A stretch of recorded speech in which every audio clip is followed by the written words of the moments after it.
তখনকার কলকাতা ছিল গীতাঞ্জলির কলকাতা, তখনকার কলকাতা ছিল গীত বিতানের কলকাতা, আর আজকের কলকাতা হচ্ছে কথাঞ্জলির কলকাতা, আজকের কবিতা বিতানের কলকাতা, বিশ্ব বাংলার কলকাতা। তো সুতরাং কলকাতায় একটা মুখ চাই। শ্যামাপ্রসাদকে অনুরোধ করেছিলেন তিনি, শ্যামাপ্রসাদ মুখার্জি সেই অনুরোধে সাড়া দেননি, কারণ তিনি সক্রিয় রাজনীতি করতে চান না।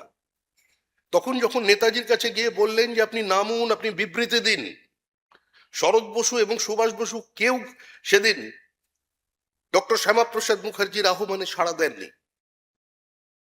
তখন শ্যামাপ্রসাদ বলেছিলেন আপনারা যদি কেউ এগিয়ে না আসেন তাহলে পরিস্থিতির বাধ্যবাধকতায় আমাকে একটা নতুন ফ্রন্ট, পলিটিক্যাল ফ্রন্ট তৈরি করতে হবে।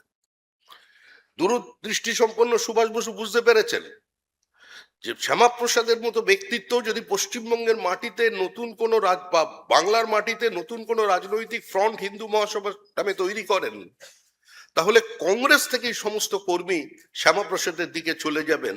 তাই 70 নেতাজি উত্তর দিয়েছিলেন এ ধরনের কোনো সম্ভাবনা নেই, আর এ ধরনের যদি কোনো সম্ভাবনা তৈরি হয় জন্মের আগেই আমি তাকে খুন করে দেব।